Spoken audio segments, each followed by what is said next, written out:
Hey guys, Bushcraft 412. I want to do a video on my 5 favorite shit hits the fan knives, and I've done this I brought it up in a couple of videos before, so this is kind of a review if you're familiar with all my videos, but a lot of people haven't sat down and watched all the videos, so this is for them, and just kind of a quick overview of my favorite shit hits the fan knives and why. As you saw from my earlier video on the zombie kit, one of my all-time favorites is the Cold Steel Shanghai Shadow. I like it because it's an unusual knife. Number one, it's a good, sturdy, all one-piece, all-steel construction with the overlay handle. So if they break, it's very easy just to duct tape that handle or wrap some paracord around it. It will not affect the functionality of the knife. It has this neat ring on the bottom for pommel strikes or punching or whatever. The blade's carbon steel, so it's a very nice. Holds a great edge, easy to sharpen. Carbon steel's generally an all-around winner.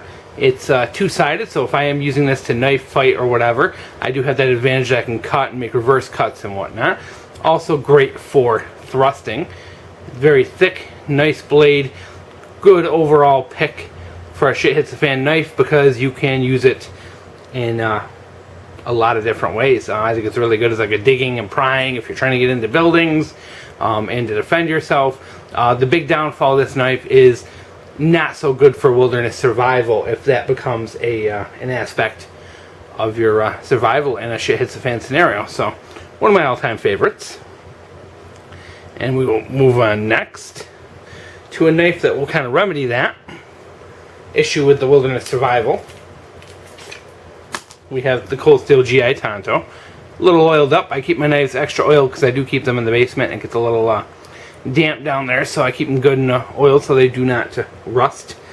Same construction, one piece with the plastic overlay handles, so if it breaks it's very easy to replace. They're also just normal hex screws, so you can take them off if you ever want to turn this into a spear, etc. This knife, same steel, same company. It's Cold Steel GI Tanto. So same quality of carbon steel with this knife. What you're getting with this one is a much thicker and much more robust knife. A Tanto tip, which is very good for thrusting. Very strong tip. As you can see, it's a very thick blade. Good finger guards. This again would be a great knife for knife fighting. Very good knife for digging and prying because it is much thicker than the Shanghai Shadow. The big bonus to this knife over the Shanghai Shadow is that you do have a one-sided blade, so you can use this in a wilderness scenario for batoning wood. Plus, I guess it'd probably be a little safer to handle, and that you can choke up on the blade if you're doing some fine carving, etc. Whereas opposed you cannot do that with the Shanghai Shadow. So what you lose in that little bit of knife fighting ability, you gain in the wilderness with this knife. Awesome knife, pretty much indestructible, and that's why I consider it a great shit hits the fan knife. Put that back. We will move on to one of the all-time favorites, one of the most well-known knives in the world, the kabar. This one here has the synthetic handle. These have been a mainstay in the American knife scene since the 1940s. Pretty much considered a great all-around utility knife. They were designed for U.S. soldiers, U.S. Marines in particular, and have been adopted by the military and used for many, many years. Probably about a 50-year lifespan in the military with this knife. Also made of carbon steel right here in America, in actually Olean, New York, not too far from where I live. It's a great design, time-tested. This one has a synthetic handle. It's over-molded over the tang.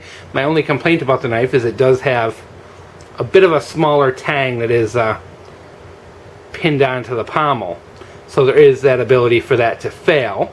So it's not as good as a good one piece like the GI Tanto, but overall this is a fantastic knife. Thickness is very good as well, so this is another one that's very good for digging and prying and any hard utility use you may need. It's also a great knife for knife fighting and has been for used by the military for many, many years for fighting. This one here is partially serrated, which will help give me an advantage from cutting synthetic materials or ropes, etc. This is a great all-around knife, and it's something you can use in an urban setting to dig in to pry into buildings or escape from buildings to self-defense or combat, as well as these things are very well renowned for being great in the wilderness as well. They do quite a bit in the wilderness. And there's a lot of other knives that are very similar. Ontario makes a couple knives similar to this.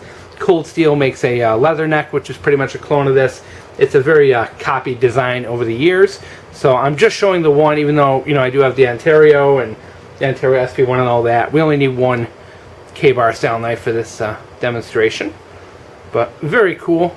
About a $55, $60 knife. Probably one of the more expensive. The Shanghai Shadow is like $25. The Cold Steel usgi Tanto in the neighborhood of like $20 to $25, depending on where you get them. So this one's a little more expensive, but you are getting a nice American-made product for your money. Let's zoom in here. All right, next, probably maybe a bit of a controversial pick, but we'll see. We have the Cold Steel Tanto Lite.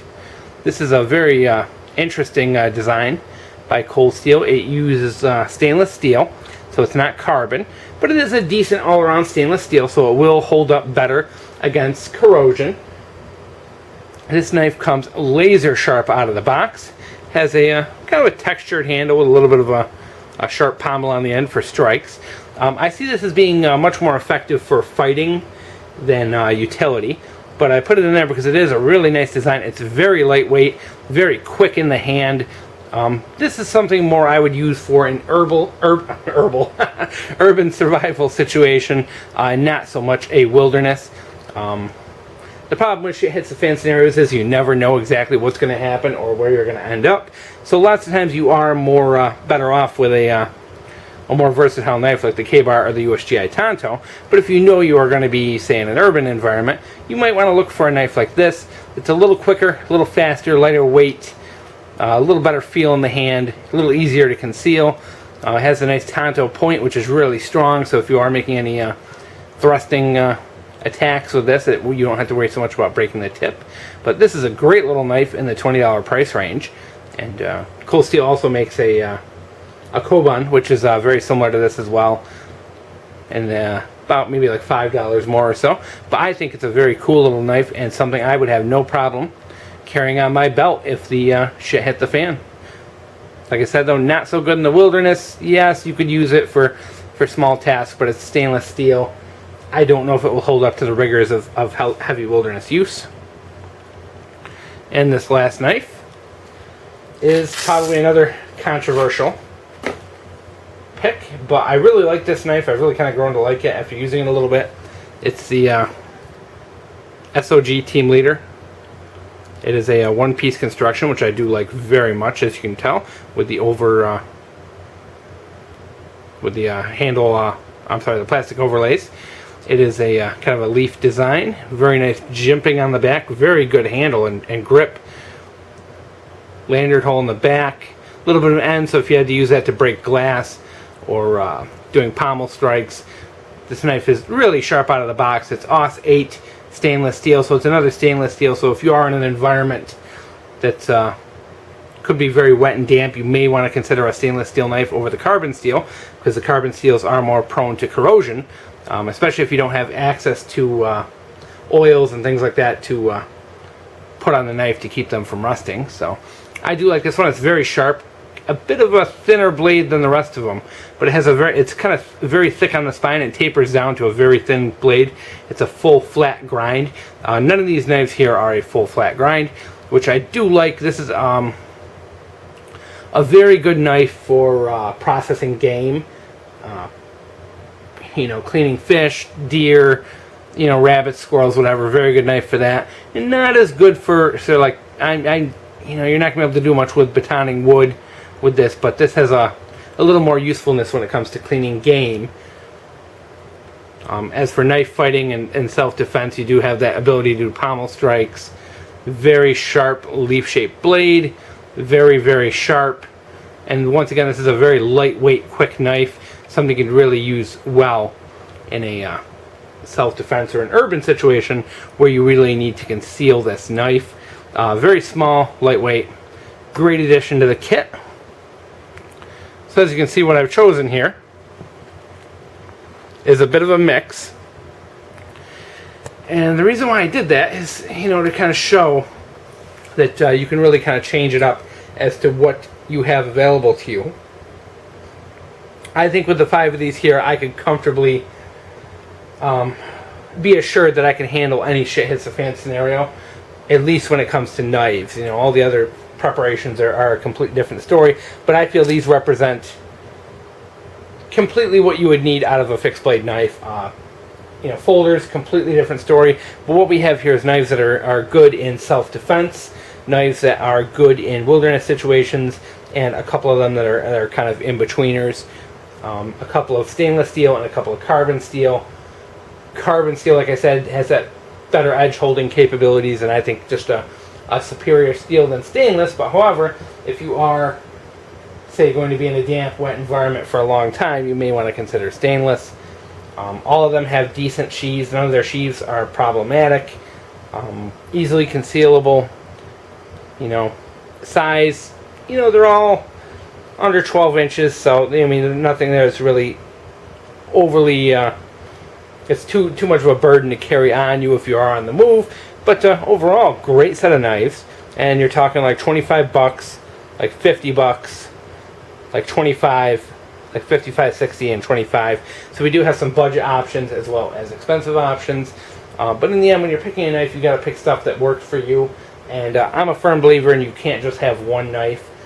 Spending up $200 and buying a really nice Benchmade is great, but I wouldn't have one knife be your one and only knife.